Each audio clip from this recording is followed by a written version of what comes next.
start recording. Okay.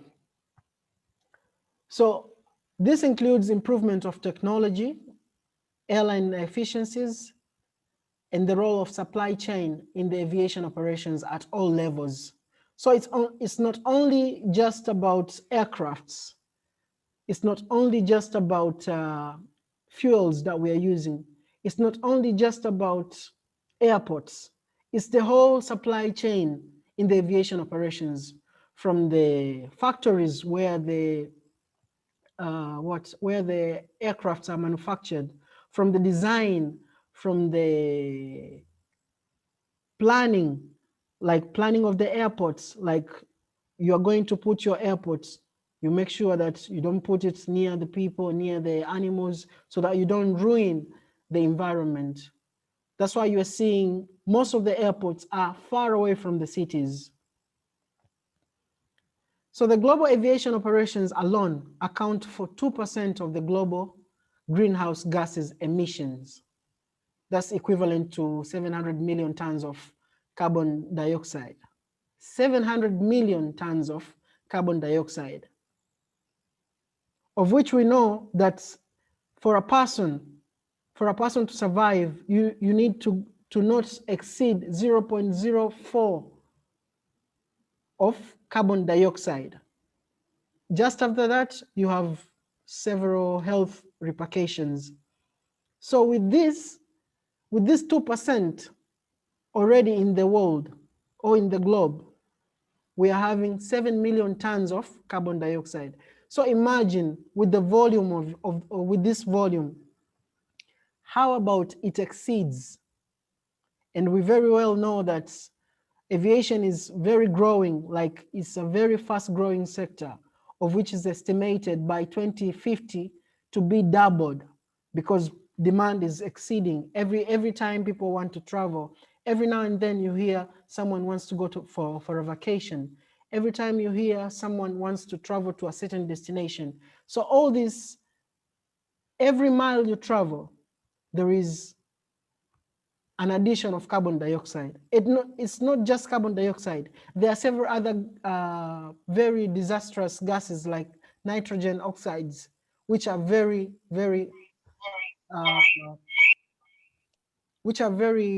harmful for our health.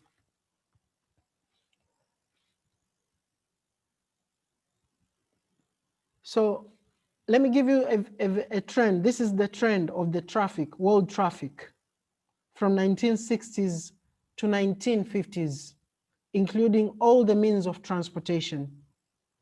Like you can see, in the 1960 alone, railways were only 20%. We're only giving 20% per kilometer mile, or per kilometer, passenger kilometer. Buses were 23%. Other automobiles were 54%. And very low, it was 3% of the high-speed transportation, which we know the fastest is aircrafts, which are part of aviation. Let's go back to 1990. In the 1990, the railway fell down from 20% to 9%. Railway is this with the blue color in the chart. As you can see on the left, all these colors represent. So I'm going to read as you know, like if I say railway, you just look at blue. Buses and others you'll see. So we are seeing the trend of aircrafts going up from 3% in 1960 to 9% in 1990. Then in 2020 alone, it is 25%. So it's developing very fast, very rapidly. And we are told, or we are estimating, by 2050, the number to double, the volume to double. with the demand of people traveling. So from 25% to 41%, sorry. What does this tell you? You look at the trend of of railway. You'll see that railway, it went up, then down. It was up, down, down, down. It kept on decreasing. You look at the trend of cars, it's still decreasing. Why? Can someone tell me why? Why cars are decreasing? Why railways are decreasing?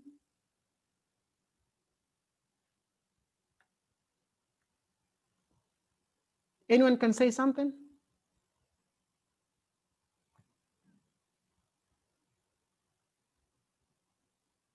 Well, so we are seeing this trend decreasing because you look at the trend of Tesla cars, the electrical powered aircrafts. So the emissions are going down. Do you get it now? Yes. Mm-hmm. Look at the what? Look at the railways. In 1960s, people were using coal, were using charcoal, were using some other diesel to power their engines.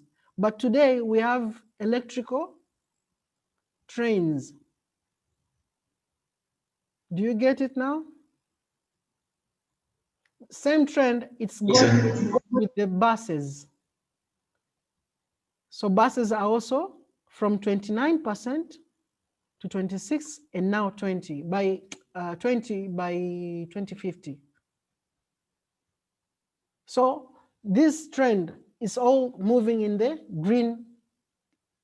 green zone. But aviation is increasing because we haven't yet developed, or we haven't yet adapted to the green system. And the demand of using aircrafts is still going up. So let's go next. So one question to ask ourselves is, can aviation really go green?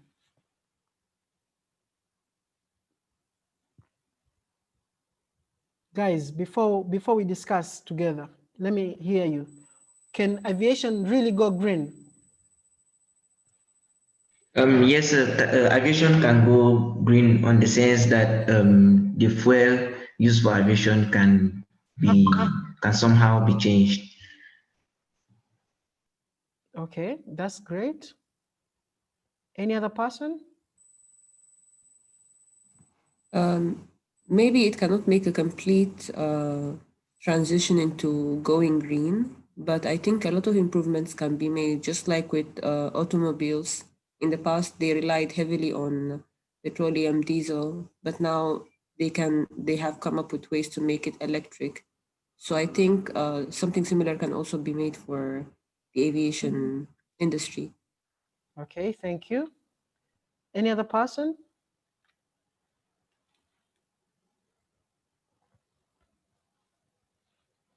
Well, like I just asked you, this is a very common question that many people ask, from the stakeholders to the engineers to the investors to so many people, even governments and policymakers ask themselves this question: can aviation really go green?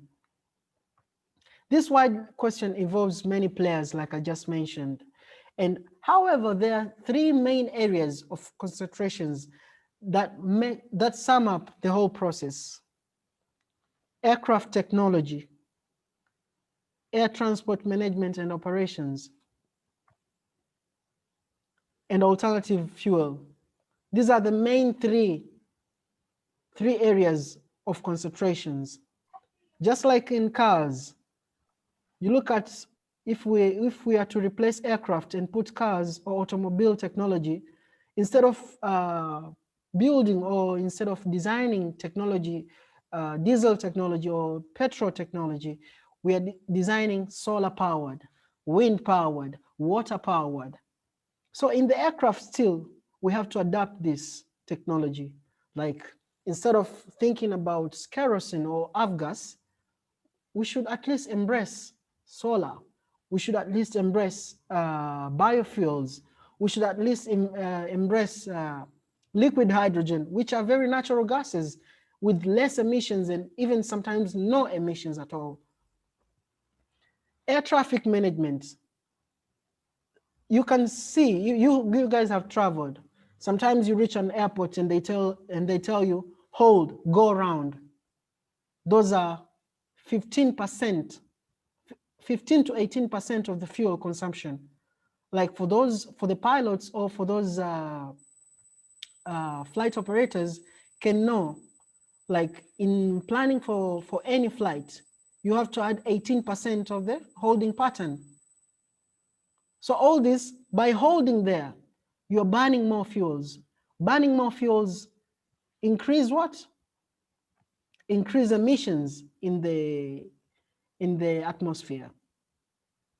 Alternative fuel, instead of using avgas or kerosene, you go to biofuels, which are with less emissions.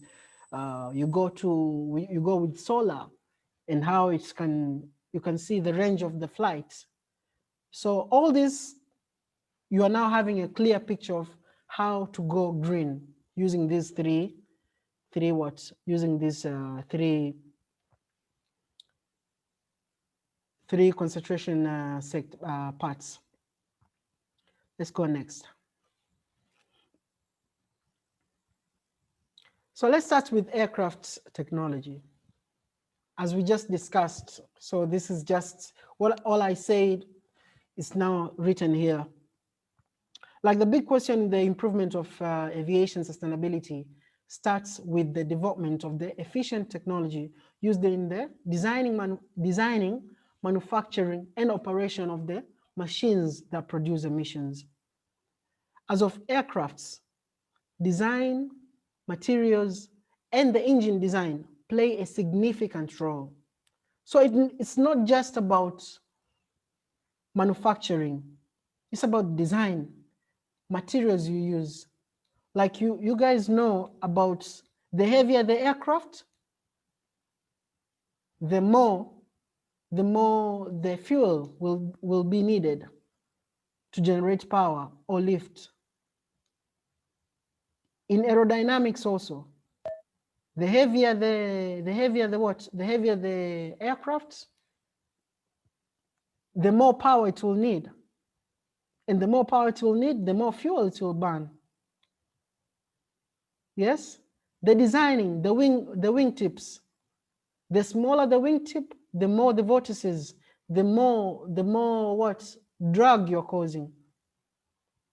So all this has to be put into consideration. In the engines, which engines are you using?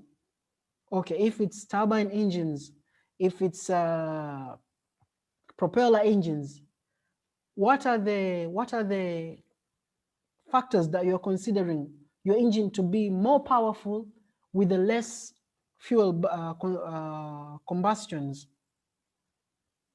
All this has to be put into consideration for the aviation sector to go green or for the aircraft to be green. A high lift efficient frame design using light materials and sustainable powered engines and combustors will need less fuel, thus leading to less emissions due to less fuel combustions. I think I just said it in my explanation before reaching here. So, like I just said, the wingtips, the winglets, you talk about weight. If you use some past aircrafts used to have particles of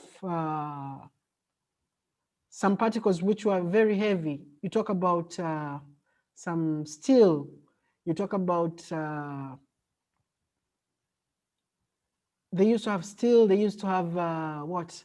Aluminum, less aluminum. But today we are seeing less steel, more aluminum, and composite materials. So the aircrafts of today, of this generation, are less in weight compared to those early designs or early manufactured planes. Today we are using titanium. We're using MISC 7%. You can see Airbus is moving very fast with the production of their less weight aircrafts. So we talk about aerodynamics. You can see drag with bigger wing tips, less drag due to small vortices, which reduces fuel combustion and less emissions. Example of the new green engine design, Airbus Zeros use turbine engines powered by hydrogen combustion. So hydrogen is the less in weight, is natural, which means you will carry more hydrogen, which will burn efficiently and which will give no emissions. So all this is a plus, plus, plus, plus as far as going green in the aviation sector. So this is just, you're seeing here is the Airbus 350. Airbus 350, you can see the wings are very wide and the winglets, the wingtips are very blend, like they're bent. They're not like flat where they give more vortices compared to the earliest aircrafts. And the frame also, you see the design of the frame is aerodynamic friendly. Like you see, it's very pointed in there, very pointed in the front. And the placing of the engines also is very efficient. Landing gears, all these are very efficient. All this is to make the aviation sector go green. They're just making their efforts. So guys, before we go to air traffic management and operations, we only have 3 minutes. So I would like you to have a 10 minutes break. Then we'll come at around 1:10, 1:05, please. Okay, see you. All right. Okay. So be here at exact 1:05. Okay, All right. bye-bye.